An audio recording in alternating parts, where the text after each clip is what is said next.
Hello, beautiful beings. Hello. Hello. Thank you so much for being here with us today. Yeah, I'm happy to be here. Excited to chat with you.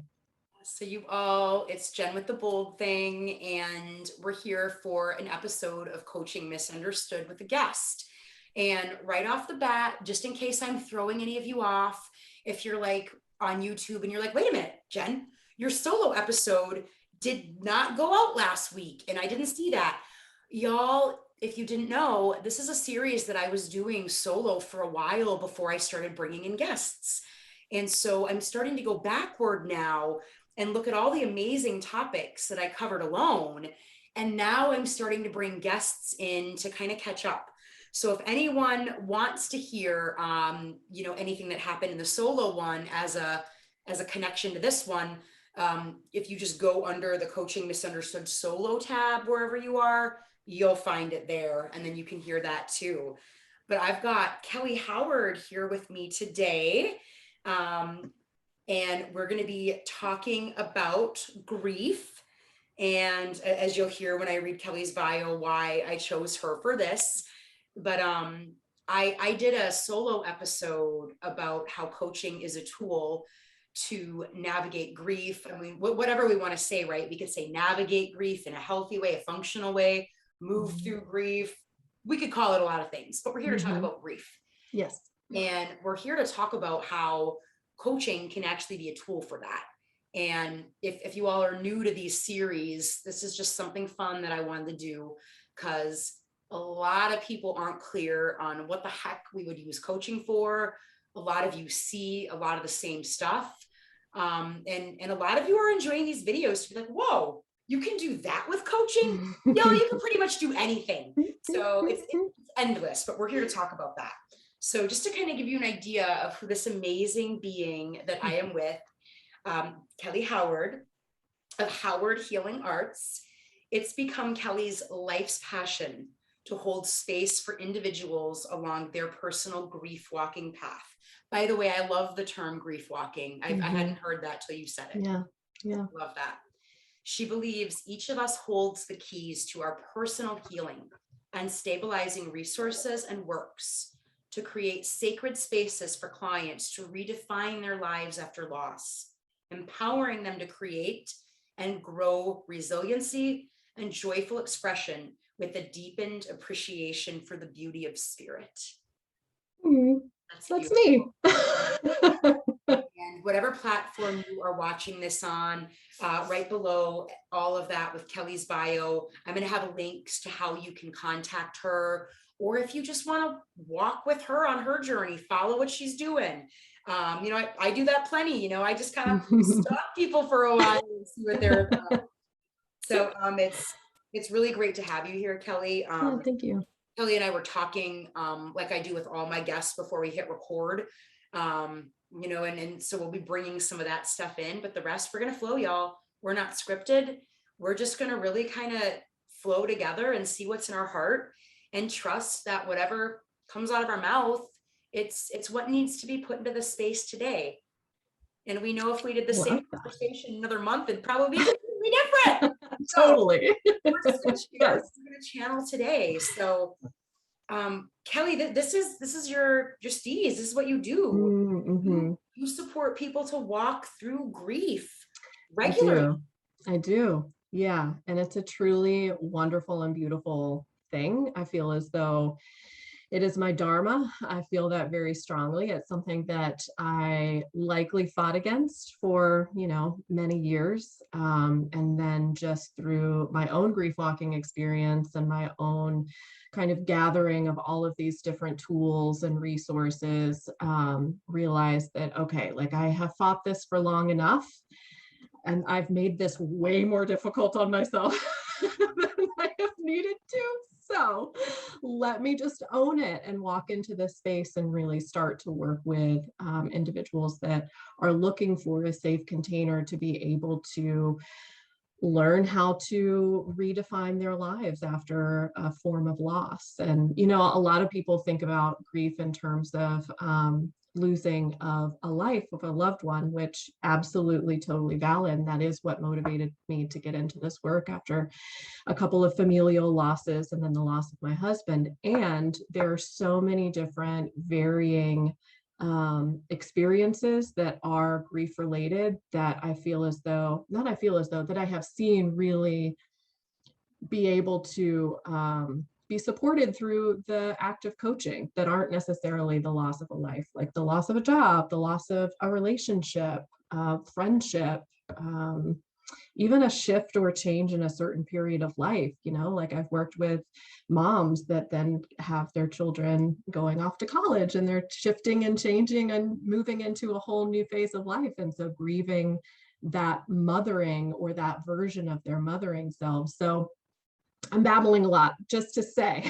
Right, and I love what you put at the end, because I don't think very often people think about grieving the loss of a job or the Mm-hmm, loss of, I think we oftentimes lump it with, it's got to be a person, it's got to be a pet, mm-hmm, when it yeah. can really be anything if your system Mm-hmm. is saying it's grief. Yeah, yeah.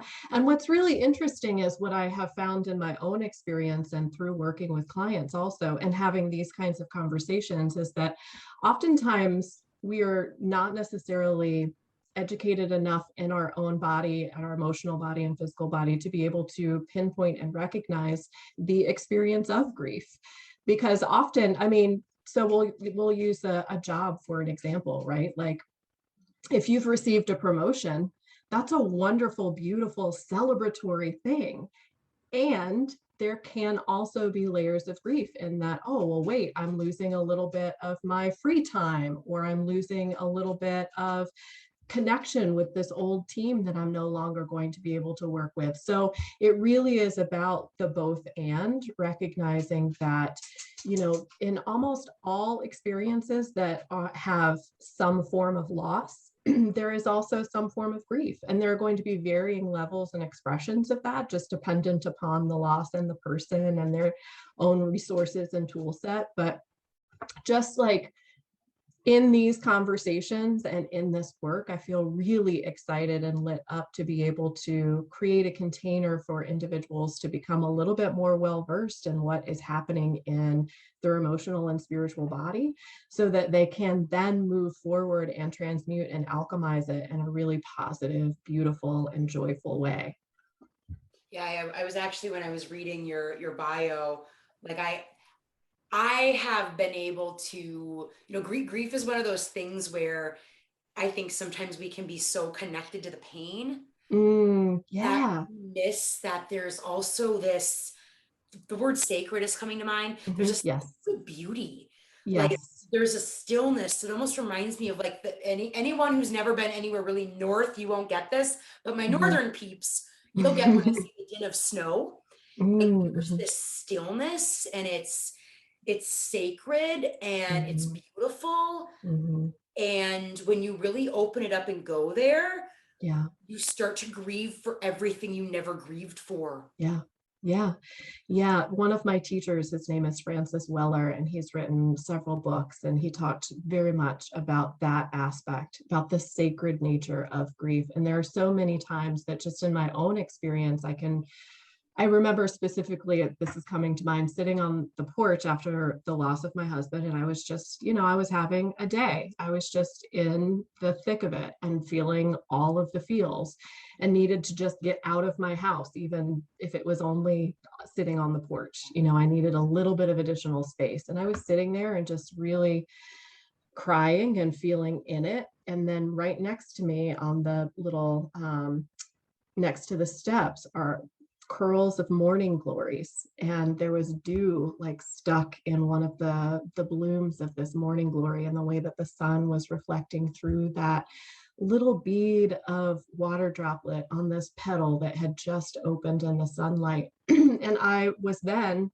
struck with, holy moly, like this, again, that word sacred, this sacred presence of the balance of simplistic, beautiful expression of life and presence, and that mindfulness in the present moment to be able to recognize this nature bound beauty, while at the same time feeling this depth of grief and loss and longing, and being able to hold those two things in the same moment really is sacred. I mean, it really is a very human experience. And in that human experience, that is truly connective to the remembrance of and ripples of, you know, your community, your neighbors, your family, your, like you said, every loss that you've ever experienced. And that also kind of ripples out to like every loss that everybody else has experienced, right? Like the first time that I ever experienced a very close loss, I remember thinking, oh my gosh, I said some really dumb things to people that were grieving. Like there's this new level of understanding and compassion that kind of comes from these experiences that can be really connective and beautiful if we allow for them to. And I'm curious, Kelly, because one thing I know to be true about coaching, whether it's grief Mm-hmm. or anything else, coaching is an amazing tool to Mm, support people to get more into a conversation of both and. So, you yes. know, if you're kind of wondering what that is, very often we get stuck in our mindset of it's got to be one or the other. If it's Mm-hmm. this, it can't be that. And so Mm-hmm. coaching is very much about, you know, we would say elevating the mindset, expanding the mindset, being Mm-hmm. with it all. Do you find that, you know, because we're sitting here talking about, you know, that the beauty of grief, but also the pain. Mm-hmm. Do you find that if people haven't had a lot of support, you know, with coaching, with therapy, whatever their modality is for grief, do they tend to not feel that sacredness as much? And are they more in the, this is awful, this is terrible? Yeah, that's a Okay. really great question. And in my experience, the indicator as to the openness to being able to hold the both and kind of right off the gate typically comes from how much community support the individual has versus how many and like how many tools they have in their toolbox for support. So this person might be a yoga practitioner, a mindfulness meditation practitioner, et cetera, et cetera, et cetera. But if that individual does all of those things by themselves in their home outside and don't have the connection of community, it's going to be a little bit more challenging for that person to be able to hold space for the both. And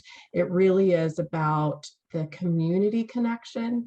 And, you know, we break in community and we also heal in community.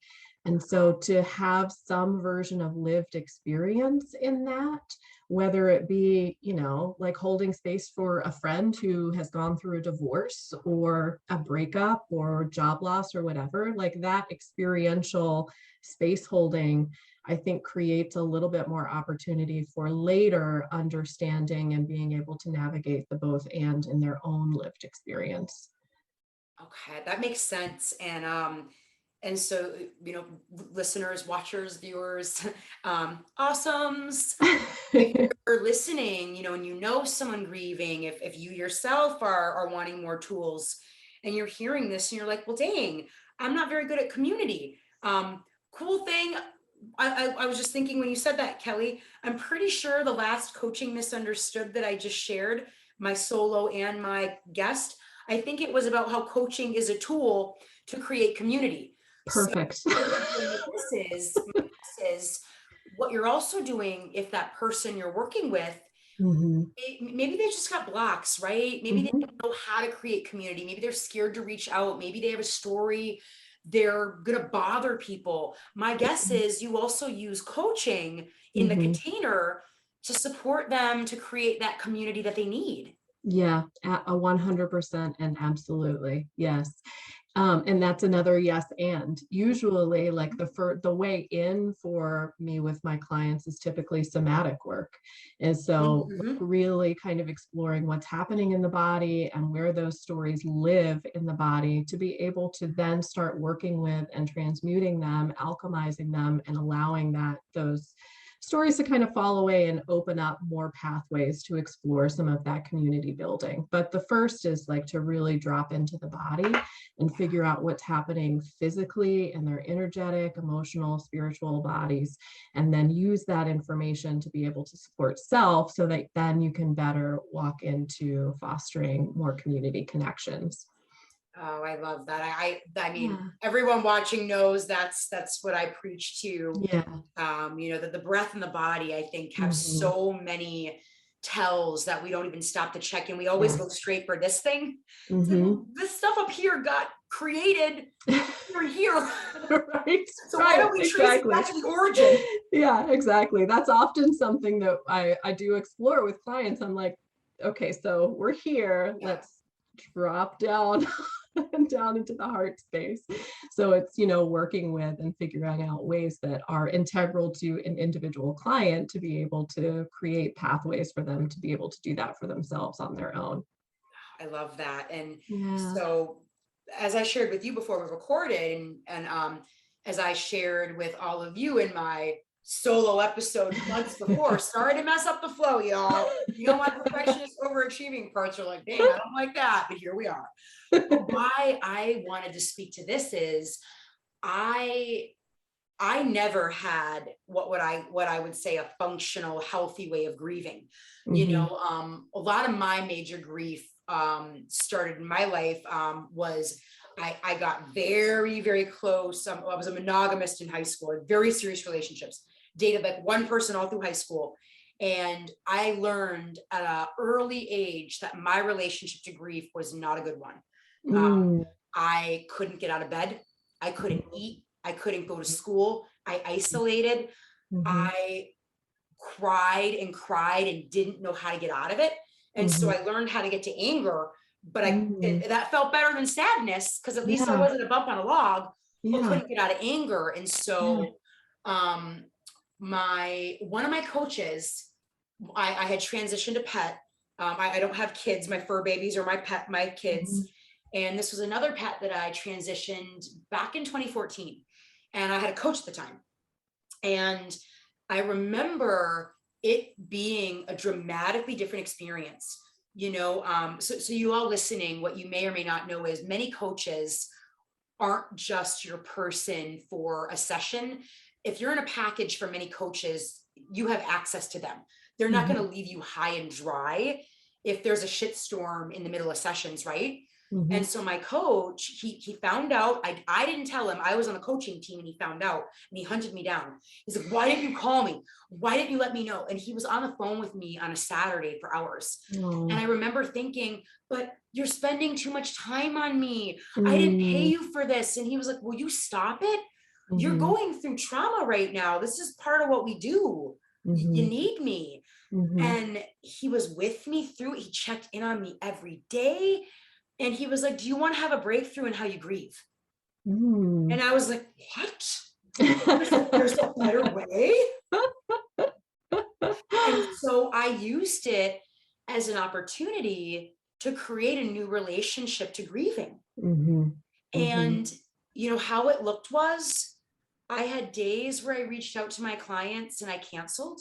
And I had Mhm. days where I was like, "You're like my brother from another mother. And this might sound weird, but being in sacred space with you, it's going to feel really good for me to get a break from this." Yeah. And, Yeah. and enrolling them and trusting me that I could.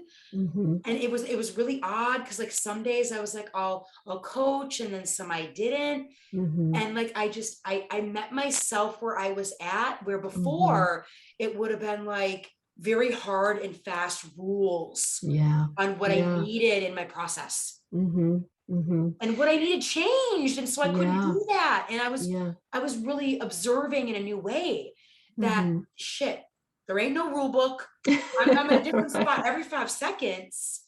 And it was incredible. Yeah. I love that you even moved your body as if you were being like Right. moved through the ocean, like the waves. So that is very often the visual image that I will call upon when, we're talking Mm. about like the ebbs and flows of the grieving experience, because it's all like fine and dandy and wonderful and beautiful to talk about like morning glories and like the single little ray of light shining through the little bit of mist and how beautiful that is, right? Like that sounds great. And there were also times that I have been literally rolling around on the floor, wailing and, like throwing my arms and legs in all of the different directions. And often those moments happen in the same day. Right, right. And if it's acute grief, it might happen in the same hour. Who knows? But there is this really beautiful expression of grief walking and grief tending that happens when there is an allowance for those waves of ebb and flow. And, that is part of it, right? That is how you become a grief walker, is that you figure out that, what, like, maybe I'm not in control. I can create some tools for myself, and I can set myself up for appropriate and comfortable and meaningful support. And I can also know that there are going to be moments that I have to call clients and I have to cancel because I am not in the right headspace for it.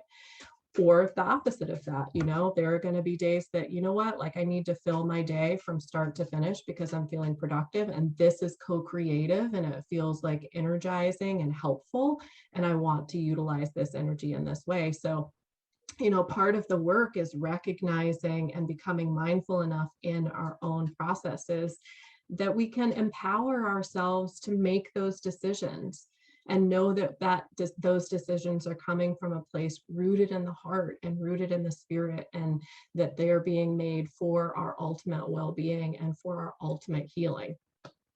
Yeah, I love that. And yeah, and so gosh, I'm thinking to myself, like, how I keep using coaching for grief, right? Because it didn't just stop at that one time.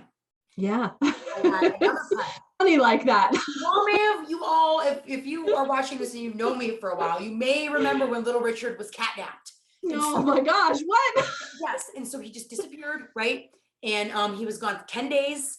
He got his way home, but I remember in that moment, I chose, I'm gonna have a breakthrough in how I care for myself when I grieve. Because y'all, I was telling Kelly before we hit record, some of us, I think when we're under a lot of stress, some of us stress eat. I don't have that gene or whatever it is. I've never understood it. I've always been the person when I'm really upset, really sad, crying, like food, oh gosh, no, knots and stomach. Like, sleep, oh no, what's that? We're up. And I can afford that, right? Like, I've got a small constitution. Yeah. I don't eat well for a few days and people are like, oh my God, do we need to check you in? Right. Thing. And so what I did was I wrote myself a love letter, and I got this letter, and it was a card, and I wrote it to myself and to little Richard. Oh, I love and I it. wrote things in there, and I was like, I need to be, feeling good and energized if I'm going to manifest you to come back. Y'all, I got divining rods, like, it got real. Yes. Like, stuff where I was like, just letting you see, I've tried everything. And I will say, y'all, just so you can hear how it ended, he came back that night, not through the divining rods, but I still think. Was it the divining rods? Someone reached out and she was like, I found my cat on a roof with them. And I was like, well, I'm willing to try anything. Yes. I basically just walked around my yard in circles and then gave up. But what it was saying, last ditch effort, uni, you saw this. Yeah. He came back. But I was able to start like caring for myself in a new way. So tell me about that, because I imagine what you notice when you're working with people who are grieving, maybe even people who are already pretty good at self-care, that gets tough with grief, right? It does. And it is highly dependent upon the person and their tool set when they're coming to coaching, right? Like, there are some people like yourself that already have all of these really grounded somatic practices or meditation practices, maybe even ritual practices. And then there are others that have none of those things. And then we also have to think about the loss as well, right? Like, what one person feels or is experiencing in reference to their loss might be totally different than another person. So again, the tool that they need to be able to feel comforted, better, more secure, or maybe just more connected, and their allowing of the experience is going to be a little bit different. But when it is really intense and acute, typically loss of either life or relationship that's really close, that is when shit is getting real, right? That is when typically people don't eat. Or they're eating too much, or, sleeping or not sleeping, or a combination of all of Right, those, right. again, dependent upon the day.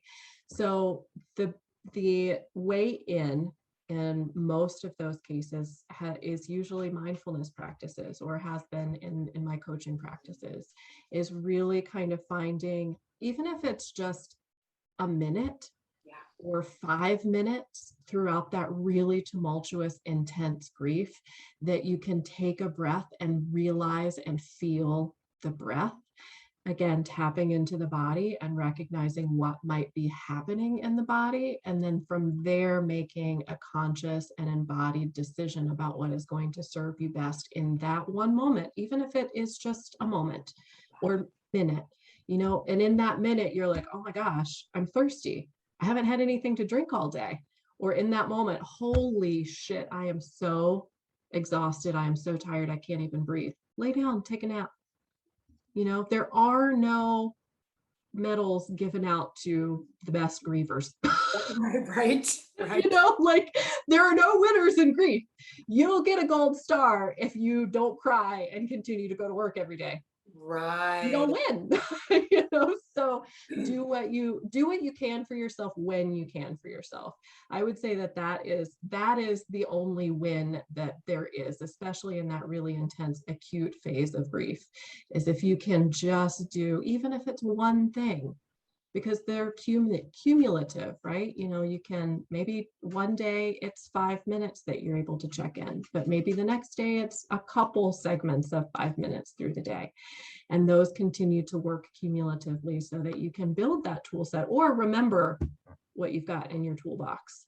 Well, and I love that you're sharing that how it's so different. Because what I noticed happening a lot this last time I went through a lot of grief, that's actually what spurred me to make the video. It was when I was transitioning a pet, and Mhm. this was a cat that I had for 18 years. Mm, And so he was, he's a life partner. yeah, he was my life partner. And it was a lot of people I noticed were mapping their experience with grief onto me, Yeah, because they were reaching out assuming they knew where I was at. yeah, And very often they were wrong. yeah, And I was like, thank you for checking in, but like you're way off base here. yeah. And Kelly, would you say, because I kind of felt like I would have been better supported if people would have been like, what do you need? Where are you at? Versus Yeah, mapping their experience onto yeah, me. Because yeah. it just wasn't helpful. And I wasn't in a Mhm. space where I wanted to school them on that.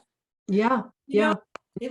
would that be something you would recommend, if we know people who are grieving? Just Mhm. don't assume anything. Just check in loose. How Yes. you doing? What do you need? Yeah. I think that's the biggest thing to remember, is don't assume anything. Um, Here's the thing, like, I work with a lot of other widows. I don't know what it's like to be this other widow who has lost her husband. I didn't know him. I Right? wasn't in relationship with him. I know what it's like to be a widow of my husband. I know what it's like to have lost my sibling. I don't know what these other experiences are like, right?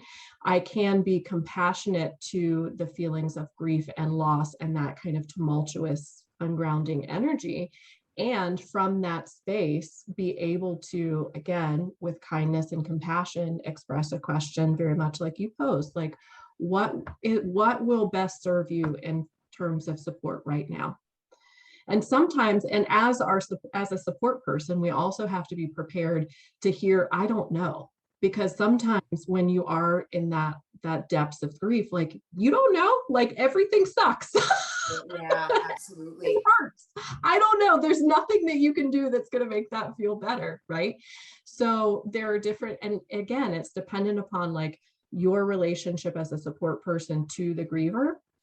Maybe you know them well enough to say, hey, I'm going to drop off a meal for you. I'm going to leave it on your front porch. You don't have to even see me. I just wanted to give this to you, drop it off for you, just in case that might be something that's nourishing. If you know that person doesn't necessarily eat/nourish themselves, if that's their stress response, just as an example, right?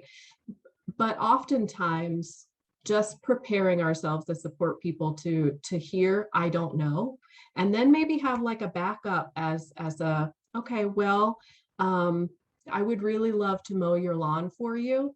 I'm going to do that on this day at this time. Is that something that you will allow for me to do? Right. Just have like an action step kind of tucked in the back pocket as a just in case if you're met with the I don't know. So what I'm also hearing with the action step is you're recommending it be done in a way where it's not giving them more like, when would it be a good time? What That, day is good? oh, Like yeah, pulling them into like, yeah, I don't want to think. yeah. No, and oftentimes incapable of thinking, right? Right. Like not really capable of like what even day is it? What do you mean what day is best? I don't know where I am right now in time and space. I can't answer that question. So yeah, just the more that you can take off the plate of a griever, typically the better. Again, but here's the thing, I'm going to contradict myself in the same sentence. Every griever is different. That's So right. there are some people, I have a very dear friend that is this way, that when they are in the thick of grief or they have experienced a loss, they don't want anybody to do anything for them because the doing helps them to alchemize and feel like there's purposeful movement and activity associated with their grief. Like they want to find the will. They want to go through and contact insurance company, so it's forever and always the both and. Right. Well, and to your point, even when I was, transitioning my 18-year-old kitty cat, I told people, I was like, let me be clear. Today, I am empowering my survival mechanism where I can power through and get a lot done. Don't worry. I'm grieving. I have space for that today. I just need to not be in that. I want to be functional. I want to be productive. I'm not checking out. I'm not disconnecting. I need a break from like that pit today. Yes. And I'm totally. I'm calling this forth on purpose. Yeah. Yes. 100%. And again, those waves, right? Like it could shift and change. I was reaching out on stuff and they were texting back like, are you working? And I was like, I am working and this is what feels good this morning. Yeah. And now it's the afternoon and I've fallen apart again and I'm not working. It's right now that I'm good for maybe 1 or 2 hours in the morning and then I'm done. That's feeling really good right now. And so just, let me, and you'll see me out there like, oh, there she goes. Yep. No, that'll be done. Yeah. And that's a really great learning experience for our support people, right? Like those individuals that are in our lives to be able to learn us and our communication style and be able to like not be attached to any kind of outcome, like any kind of desire of, well, I really want to support you in this way. Right. I really want you to be grieving in this way because then I know that you're getting better, whatever that means. That's a like non-truth. But so it is like the grieving experience is not just contained to the griever themselves, but also again, like their community of support people, if they're lucky enough to have those individuals close by. Right. You know what I'm curious about, particularly because of the time frame we're doing this in, it's 2021. Did you start having people reach out around more grief with the pandemic and everything? Because let's be real. There's no one in the pandemic who hasn't lost something. I mean, some people lost family, friends, some people lost jobs. I mean, it could be big stuff. It could be trips. Everyone lost something. Everyone. More people reaching out for stuff. I did. And, it's interesting. Like, I feel as though 2020 was it was a lot of things. And it was an acute reminder, I think, to everyone the entire world over, in that we're all going to experience loss. It is the one thing in our lives that we're guaranteed. We're going to lose something, whether, like you said, it's an experience or a person or anything and everything in between. So yeah, I did. I had clients that had weddings that were not the weddings that they had yearned and planned for their, her entire life. So that's another great example of celebration. Yeah. And there was also some grief there because it was Yeah. not necessarily the celebration that she had hoped for, Right. right? So yeah, and just the varying levels of the grieving experience, acutely felt and recognized, particularly 2020. And I think beyond, I think that we're still kind of in it and feeling it. And Oh, maybe just now, even some of us being able to recognize that, oh, yeah, maybe that is what that is. Like, I've been angry and depressed for yes. 18 months now. What is that about? Maybe I'm grieving something. Yeah, well, because like what I notice, one of my coaches introduced me to the emotional scale. There's a ton Mm-hmm. of them out there, as Mm-hmm. I'm sure you know. He showed me like the Esther and Jerry Hicks one, Yeah. and I use that with a lot of clients to Mm-hmm. create more emotional awareness. Yeah. Because what I found is we're really good at labeling angry, sad, happy, and some people I show that, they're like, oh my gosh, there's all these in between. It's Right. right. And Right. so, to your point, like, Yeah. if we don't really like, if we don't have anything to look at or no one's ever Mm-hmm. taught us, Mm-hmm. we don't know how to feel or we don't know how to label a Yeah. lot of the emotions outside of the major ones that we've seen throughout our life. Yeah. So for a lot of people, it's just noticing, like, I think you might be grieving. Yeah. So Yeah. I'll reflect that to a lot of clients where they're like, what is wrong with me? And I'm like, this triggered that, that triggered that. I think you're grieving right now. Mm-hmm. Yeah. So what was a really big pivot point for me, and what I believe is a pivot point for many of my clients, is the definition that I utilize for grief is that it is when you wish a situation or person was better, different, or more than it actually is. So if we think about grief in those terms, Jeez. then yeah, that is a multifaceted, very varying kind of experience, right? And it's not necessarily when you're in a ball on the floor, shaking yourself back and forth and between sobs. It can be. Right. And it could also be that you're grieving that your mom was never the kind of mom to you that you wanted, because she's not, you yearn for her to be better, different, or more than she is. Right. So Right. there's grief there. And so that means that there's work that we can do there. There's energy that we can alchemize there. There are processes and tools that we can create and leverage to be able to live a more mindful and joyful life, regardless of the relationship that you may or may not have with that person. Yeah, I love that. And it's actually making me think of like more episodes of what I did where it was coaching was a tool to create a relationship to what is, right? Yes. Like Yeah. not being attached. So Mm-hmm. Mm-hmm. yeah, yeah, I love that definition because I think grief, like when I think of grief, I think of trauma. And the reason why Yeah. is I think so many humans think there's got to be a qualifying experience. Mm-hmm. Well, that's not big enough to warrant grief. That's not big Mm-hmm. enough to warrant trauma. Mm-hmm. Well, if your system is registering it as that, it is what it is, and Yep. giddy up because you're there. Mm-hmm. Yeah. Yeah. That's again, like, you don't get a gold star for a winning grief, like having the most intense, traumatic, like Right? tumultuous experience. Like yes, there are those experiences. And that does not discount the fact that, like, yearning for, again, the mother example, your mom to hug you more isn't also a point of a grieving experience. And yeah, so there are so many different ways kind of into the experience of better understanding what's happening somatically attached to your grieving experience. But yeah, the first is the recognizing that it's even happening. Gosh, I think about certain people that I know who don't have a very empowered relationship to grief. They might Mhm, avoid.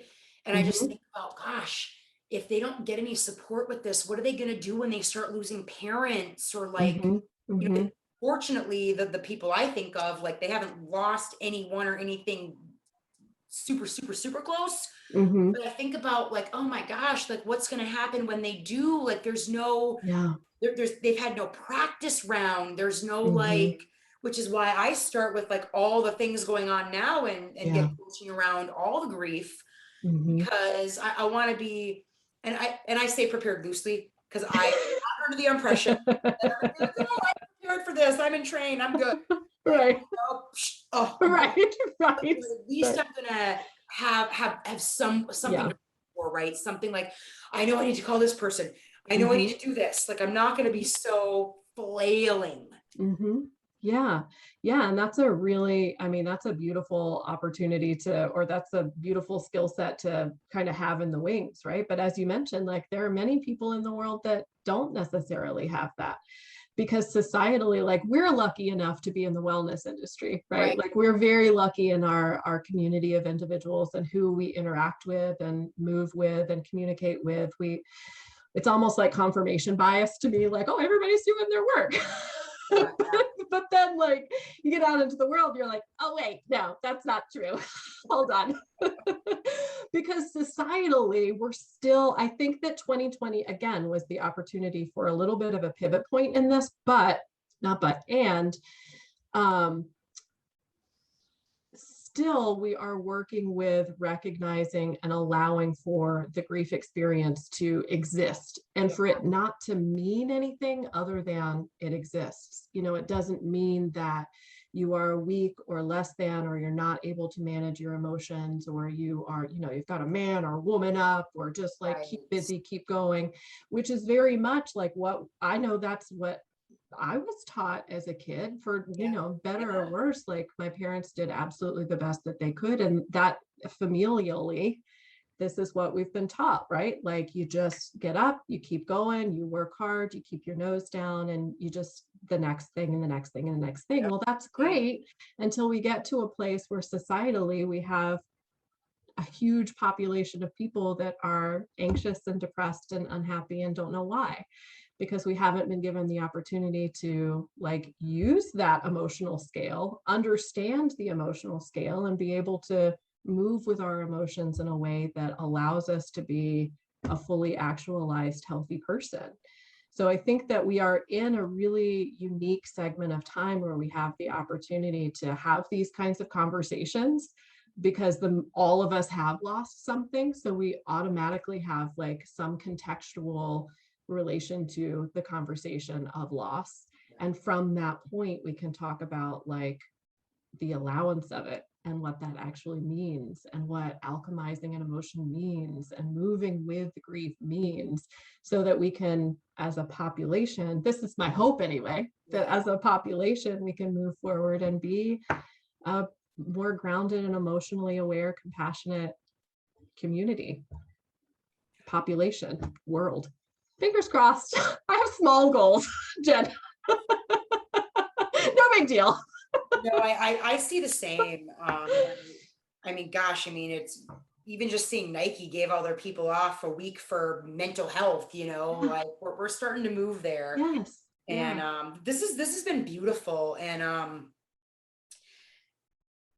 thank you for sharing all of this. Oh And my through gosh. your Yeah. experiences going through it yourself, through your experience as supporting people. Again, these are Mhm. conversations where you could just keep talking about Oh it yeah. Yeah. Yeah, for sure. with them, right? Like, Yeah. I always joke, I'm like, we could get on in 3 months and it'll be completely different. Totally different. But, like what was really cool, and last thing, like I feel compelled to share, was I just to kind of like bring it full circle. When I talked to my transitioned 18-year-old baby every day. Mhm. And I said to him last night, I was like, homie, I think I know more about you now that you're gone. Oh, And yeah. like, I'm still connecting with him in different realms, Mhm. Yeah. like, and we're still talking and connecting, and I'm getting to see like pieces of his soul that I couldn't get when he was in a cat body. Yeah. Yeah. And That's so so like our beautiful. relationship is still deepening, Yes. and it's wild. And I Yeah. said that out loud, and I was like, this is crazy. Mhm. How amazing, how beautiful. Yeah. Like, we're not done. No. No, the relationship does not end. Not even with death does the Yeah. relationship end. And as you mentioned, for many people, it actually deepens. And I never really thought that that would be a possibility. I mean, Yeah. I already know, energy's not destroyed. I can call upon you anytime. I know Yeah. all that stuff, right? Yeah. Yeah. It was the first time that I felt in my heart, Yeah. we're deepening this Yeah. bond. Yeah. And it It's so began way before interesting. you were my cat, man. Way Mhm. before. Yes. So Lifetimes, Jen, I lifetimes. that was a really cool experience to have in grief. Like I really never made that connection that this can deepen. Yeah, thank you for sharing that because that is a really beautiful aspect of the experience that oftentimes we don't talk about. I mean, I And miss his yeah, body, right? I miss holding him, I miss yeah, caring for him. yeah, Nothing will yeah. replace that, but like who he is as a Hmm. spirit, Hmm. I'm like, you're just more amazing than I could have Yeah, even imagined. it's just a different relationship. Mhm. Yeah. Oh, thank you so much, Kelly. Oh, this was so good. And to those of you watching, thank you for holding the space for this. And this is they're all powerful, but this is a powerful one. And my request is, if you know anyone who is grieving, um, if you know anyone who might resonate with this, I feel like there were a lot of things integrated in here where even if maybe someone's not ready to ask for help, I think there's stuff in here that could help. So please share this with anyone if their name comes up. And as always, I know I can speak for Kelly when I say all of my guests, we are really honoring the integrity of the field. And you can reach out to either of us if you have a question about what came up. Or maybe you're like, I want to be a coach who does that. Like wherever you are in this conversation, please know Kelly and I, we're here to help. Yeah. We're here to see you. We're here to hear you. Yeah. And if you don't have anything you want to reach out, it can be a comment. You can follow either of us, but just know in whatever capacity, we're both ready, willing, and able, and we're here. And again, if you know someone, this is, Kelly is supporting people to walk through grief. This is her thing. She supports in a lot of capacities. So whatever platform you're on, I'm going to have all the ways you can follow Kelly, connect to Kelly. And I hope this provided value for you, especially if you're not in circles where people are talking about this. Yeah. Yeah. Thank you so much, Jen. I've really loved connecting and sharing this space and having these conversations. Yeah, it feels important. It feels important and sweet. And I just really appreciate the opportunity. Yeah, Thank you. absolutely. It's so important we get these conversations out there. Yeah, I thank you. think even, wherever anyone is, just the conversation might be like, hearing this has shifted me. Yeah, This is yeah, all I needed was this right now. yeah. I love that. Yes. Thank you. Oh, thank you so much, Kelly. And thank you all for holding space for us and being here. We do not take it lightly that you chose to spend time watching this. Yeah.